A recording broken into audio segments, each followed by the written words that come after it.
¿Alguna vez te has preguntado por qué será que pese a que oramos hace mucho tiempo por algunos enfermos, no se sanan? Cuando todos sabemos que la palabra de Dios nos da la garantía de que Él puede sanar todas nuestras enfermedades. El Salmo 103, versículo 3 dice, Él es quien sana todas tus dolencias. Y Isaías 53, versículo 5 dice que por su llaga nosotros fuimos curados. Y Santiago capítulo 5, versículo 14 y 15 dice así, ¿está alguno enfermo entre vosotros? Llame a los ancianos de la iglesia y oren por él, ungiéndolo con aceite en el nombre del Señor Jesús, y la oración de fe salvará al justo. Si te fijas, todos estos textos nos demuestran que Él puede sanar todas nuestras dolencias, que cuando Él murió en la cruz del Calvario por nuestros pecados, lo hizo posible. También la Escritura nos dice que Dios sigue siendo el mismo de ayer, hoy y de siempre. Así que Él tiene el poder para obrar ahora mismo. Pero en medio de este estudio te voy a decir que quizás hayan algunos motivos por los cuales a veces Dios no obra en la petición que estamos haciendo por algunos enfermos. Y a continuación vamos a ver el primer motivo del por qué quizás Dios no está obrando ese milagro en tu vida. Y el primero tiene que ver con la falta de perdón, producido por el rencor, el resentimiento y la amargura que nos han producido algunos problemas del pasado, entre ellos las enemistades. Mire, el rencor y la amargura en este estado pueden ser muy peligrosos, porque esto no solo puede ser productor de muchas enfermedades en nosotros, también puede cerrar los cielos para que Dios no nos escuche. Y cuando vamos a la primera carta, capítulo 11, versículo 29 y 30 de la carta de Corintios, nos dice así, porque el que come y bebe indignamente sin discernir el cuerpo del Señor juicio come y bebe para sí, por lo cual hay muchos enfermos y debilitados entre vosotros, y muchos ya duermen. Y es aquí donde uno se pregunta, ¿a qué se refiere el apóstol Pablo cuando dice que en la iglesia de Corintios habían algunos hermanos que participaban de la Santa Cena sin discernir el cuerpo? No cabe duda que Pablo está hablando de que dentro de la comunión de la iglesia de Corintios habían hermanos que estaban enfrentados, que estaban enemistados, había discordia, había división entre los hermanos de la fe que se congregaban en esa iglesia. Y Pablo dice que participar del cuerpo, del pan que significa el cuerpo y el vino que significa que representa la sangre de Cristo derramada en la cruz para el perdón de nuestros pecados, era no comprender que ellos como cristianos eran parte de la unidad del cuerpo de Cristo. Ellos no comprendían, mire, que al participar de la cena del Señor con enemistades, empleitados, con resentimientos, con contiendas en su corazón, les podía traer grandes consecuencias que según el texto se lamentan. ¿Por qué? Porque dice que algunos estaban enfermos y a otros habían partido, ya habían muerto. Y cuando uno ve la carta de Santiago, capítulo 5, versículo 16, nos dice así: confesaos vuestras ofensas unos a otros y orad unos por otros para que seáis sanados. La oración del justo puede mucho. Todo esto, hermano, te demuestra que qué importante es para nosotros tener un corazón perdonador hacia todas las direcciones de esta vida. Es importante estar en paz con el Señor. También el capítulo 18 de Mateo, versículo 35, nos dice que si nosotros no perdonamos nuestras ofensas a los hombres, tampoco vuestro Padre nos perdonará a nosotros. Así que el perdón quizás puede ser una de las causas que está impidiendo que Dios obre en tu vida. Voy a pasar al segundo consejo de este pequeño estudio de hoy, y el segundo tiene que ver, dice, por la falta de fe. Y Hebreos 11:6 dice que sin fe es imposible agradar a Dios. Y aquí la fe es como esa llave que nos abre la entrada al trono de Dios. Pero cuando no hay fe, Dios no puede obrar. Si tú lees el capítulo 13 del libro de Marcos, te vas a dar cuenta que cuando Jesús estuvo allí, lo que le impidió hacer algunos milagros que Dios quería hacer fue la incredulidad de los habitantes de ese lugar. Cuando hay fe en nuestro corazón, Dios muestra su gracia y puede hacer el milagro, o en su defecto, complacer la petición que nosotros estamos haciendo. Te recuerdo que Dios no se puede mover en la incredulidad. Así que si te falta fe, pidámosla a Dios. Pidámosle a Él que aumente nuestra fe como la pidieron los discípulos. Pero aparte de que pidamos a Dios que aumente nuestra fe, también podemos fortalecer nuestra fe leyendo mucho su palabra. Es más, la Biblia en Hebreos 12:2 dice que Él es el autor y consumador de esta fe. Por lo tanto, vayamos a Él, clamémosle a Él. Y Romanos 10:17 dice, así que la fe es por el oír, y el oír por la palabra de Dios.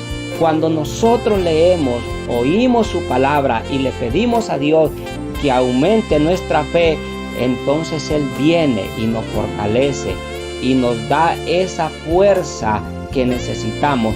Y allí, cuando clamamos, podemos alcanzar el milagro que estamos pidiendo al Señor.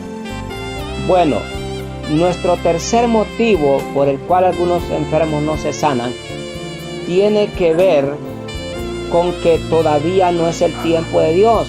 Y es aquí donde a veces nosotros nos impacientamos y queremos que Dios obre al instante. Pero a veces Dios tarda un poco más de tiempo porque Él tiene un plan específico para nosotros y un tiempo en que Él va a obrar en la petición que le estamos haciendo. Y esto lo vemos reflejado en el Evangelio de San Juan, capítulo 11 del versículo 1 en delante, donde esta historia nos dice que a Jesús le avisaron que su amigo Lázaro estaba enfermo, pero dice que Él tardó a propósito, porque ya el verso 4 nos dice que la enfermedad de Lázaro no era de muerte, sino que era para que las obras de Dios se manifestaran. Y por medio de aquella resurrección de Lázaro, Dios demostrar su poder a aquellas personas que rodeaban este evento en la casa de Lázaro. Al final vemos que Dios resucitó a Lázaro y manifestó su poder y su gloria en medio de esa gente de ese tiempo. Así que si tú estás pasando por un momento difícil y estás pidiendo a Dios por un milagro y todavía el Señor no lo ha hecho, es quizás porque todavía no es el momento en que Él va a obrar a favor de ti. Así que mientras Dios obra, hay que seguir clamando. Tenemos que seguirle pidiendo a Él para que Él se manifieste en nuestra necesidad. Mira lo que dice el Salmo 41. Él dice así: pacientemente esperé a Jehová, y se inclinó a mí y oyó mi clamor, y me hizo sacar del pozo de la desesperación, del lodo cenagogo. Y si te fijas en el Salmo 55:22, Él dice también así: echa sobre Jehová tu carga, y Él te sustentará, no dejará para siempre caído al justo. Personalmente pienso de este motivo que si bien es cierto que Dios a veces en medio de la prueba tarda en actuar en la petición que estamos haciendo, como para enseñarnos a ser pacientes, como dicen los versículos que ya leímos, también puedo decir en este momento que Dios nos quiere enseñar una lección que tiene que ver con que a veces hay cosas allí en nosotros que no hemos reconocido delante de Dios, y Dios busca mediante la tardanza en obrar en que nosotros la reconozcamos. Y cuando de repente la reconocemos, entonces viene Dios y pone su mano y obra en la petición que nosotros estamos pidiendo. Y nuestro último motivo por el cual a veces Dios no sana a algunos enfermos tiene que ver como resultado o como producto de la soberanía de Dios. Y esto nos enseña que como creyentes tenemos que respetar su voluntad. Y aunque a veces estemos orando por esto o por lo otro, si Dios no obra, yo voy a decir que esto es un misterio de su soberanía.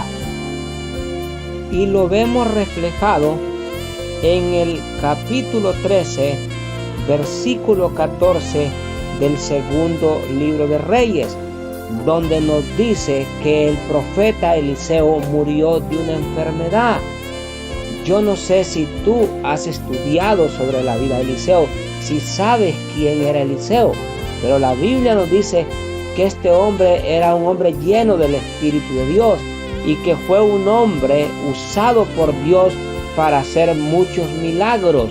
Fue un hombre que en el momento en que le tocó ser instrumento de Dios, él lo hizo como Dios se lo ordenó. Así que si Dios lo levantó y Dios no lo sanó y permitió que él muriera, es porque esa era la voluntad de él en su soberanía. Mire, a mí me da mucha tristeza, hermano, ver a personas que cuando tienen alguna necesidad o alguna petición en especial, oran de una manera en que pareciera que le exigen, que le dan órdenes a Dios, o en su defecto pareciera que Dios fuera inferior a ellos. Y hay otro tipo de personas que a veces cuando vemos que un enfermo no se sana, de repente empiezan a decir, mire, que quizás no se sana el enfermo porque viene arrastrando una maldición o porque lleva algo oculto. No sabemos por qué le está pasando esto, por qué le está sucediendo, por qué no vemos la respuesta. Y yo te digo en esta hora, eso a veces es mentira, porque tú puedes tener toda la fe de este mundo, tú puedes estar viviendo en santidad, tú puedes estar haciendo la voluntad de Dios y como te digo, pero si no es la voluntad de Dios que sea sanado, el Señor no te levantará. Y aunque a veces como creyentes en todo lo que pedimos a Dios tenemos la responsabilidad de declarar o declararnos sanos, no olvidemos que sobre nuestra petición y nuestra necesidad está la voluntad de Dios. Así que si tú estás pasando, hermano, por alguna situación así en este momento, yo te animo a que clames y que no te desanimes y sigas clamando. Quizás Dios en su soberanía te levante, y si Dios no lo hace, como personas que conocemos de Dios, tenemos que respetar su voluntad, como la respetaron los ciudadanos de Israel de aquel tiempo cuando Eliseo vivió. Pero lamentablemente, pese a que este hombre era un hombre usado por Dios, vemos que Dios en su momento lo levantó. Si tú ves Eclesiastés 9 del 2 al 4, nos dice que la muerte es un acontecimiento que nos ha de llegar a todos. ¿Cómo y cuándo no lo sabemos. Por eso es importante que nosotros estemos preparados. El siervo Job fue uno de los que dijo: Jehová dio, Jehová quitó, bendito sea su nombre. Y después dijo: aunque él me matare, yo siempre le amaré. Qué bonito es en esta hora poder tomar estas palabras y hacerlas nuestras en medio de la situación que estemos viviendo. Personalmente quiero aprovechar esta oportunidad porque mientras estudiaba la palabra de Dios un tiempo atrás, vino a mi mente una escena muy triste y muy dolorosa dentro del vínculo de la familia. Fue la pérdida de un hermano en la fe que nosotros amamos mucho, quisimos mucho. Y yo me recuerdo que en medio de su sufrimiento, en medio de la enfermedad terrible que lo asoló y que al final se lo llevó porque él goza de la presencia de Dios, me recuerdo que cuando siempre que me acercaba a verlo, a orar por él, siempre le preguntaba cómo estaba, y ahí estaba su madre, una mujer que amamos mucho también y que ya partió a la presencia de Dios, y siempre ella me decía lo mismo, y decía: yo siempre le digo a mi hijo, lo importante es que estás con Cristo, y si Él te quiere sanar, decía esta madre de fe, esta madre que siempre quebrantaba su alma el anterior día, si Él te quiere sanar, te levantará ahora mismo, hijo, pero si Dios no te quiere sanar, Él te llevará. Lo más importante es que estés con Cristo. En aquel momento, aquellas palabras, porque somos personas que tenemos sentimientos, que cruzaban mi alma, y me dolía mucho pensar en el desaparecimiento físico de este hermano. Pero llegó ese momento. Dios no hizo el milagro y se lo llevó. Y no cabe duda que Él goza de la presencia de Dios. Él y su madre se regocijan allá en la presencia de Dios. Así que en esta hora, para despedirme, recordarte que si tú estás pasando por un problema, como ya lo dije, lo vuelvo a repetir, o quizás has clamado y has clamado y has clamado y no has encontrado la respuesta, te animo a que te mires, como la palabra dice, que ella es como un espejo. Te mires en estos 4 motivos por los cuales a veces Dios tarda en obrar. El número 1, ya lo vimos, porque nos falta perdón. El número 2, nos falta fe. El número 3, porque quizás no es el tiempo en que Dios va a obrar ese milagro. Y el número 4, producto de su soberanía. Si Dios nos lo permite, volveremos otro día para poder animarte y que la palabra de Dios te consuele por medio de otro mensaje. Dios te bendiga, que estés bien en este momento.